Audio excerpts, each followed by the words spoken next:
Financial institutions are over leveraged. If you don't believe me, I want you to watch this video, take note of it, take caution, and if you want to know what I'm doing to protect my hard-earned assets and cash, send me a private message or leave me a comment and I'll share with you what I'm doing. Watch the video for your own knowledge, all right? Take care, good luck.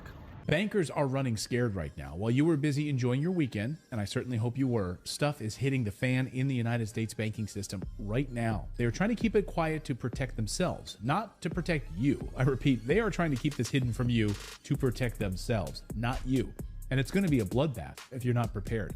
So we'll get into all of these details in a second, but first, here's some context. How many of you remember last year, it's like an anniversary right now, when Silicon Valley Bank suddenly collapsed? A rough week for the banking industry. The collapse of Silicon Valley Bank, the second biggest bank collapse in U.S. history. Treasury didn't know what to do about it. They couldn't agree on how to handle it. They flip-flopped on their position. Here was my report from 11 months ago.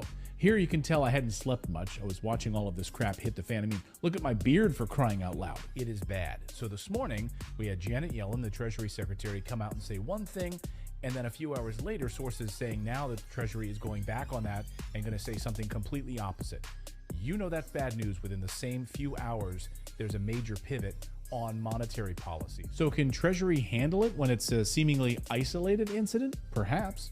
The mainstream media wants you to believe that this was an isolated incident.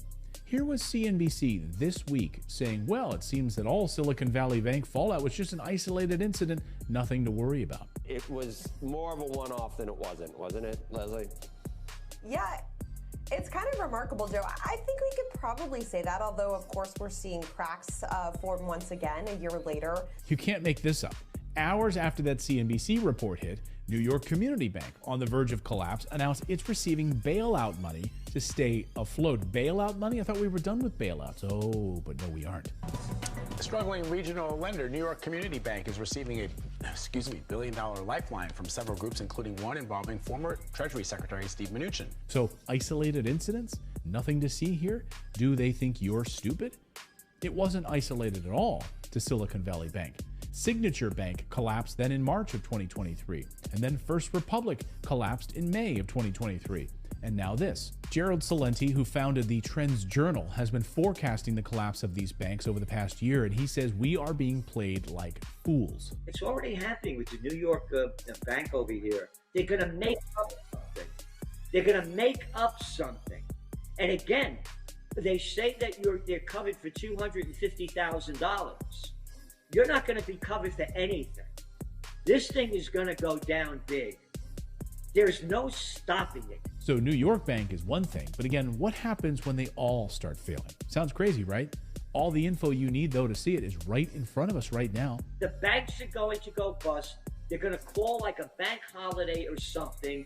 You're not going to be able to get your money out, and they'll come out with something new, a digital currency, because they're going to go from dirty cash to digital trash.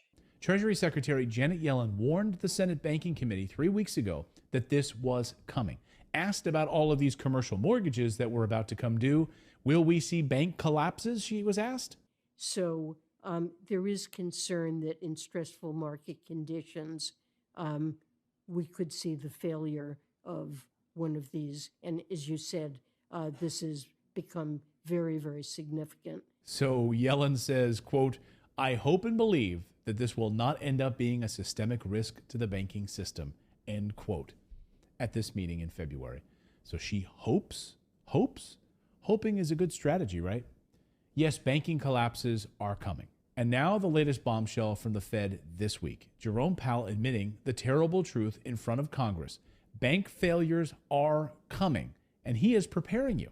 This is a problem that we'll be working on for years more, I'm sure. There will be bank failures, but this is not the big banks. If you look at the very big banks, it's not a first-order issue for any of the very large banks. It's more, smaller and medium-sized banks that have these issues. Guys, they are telling us this through clenched teeth. What is coming? Powell indicated that the risk is tied to small and mid-sized banks, and there's no systemic risk to the banking sector posed by the potential collapse of major institutions, he said. Okay. So all of your small banks in your small towns are finished. Get your money out now, is what he's saying. They want this to happen. They don't want small banks. They want Wells Fargo, Bank of America, and Chase Bank controlling everything. We've been warning for a year that this was coming. If this video sounds interesting and you have questions, send us a private message or follow us on social media for more information, or you can also visit our website as well.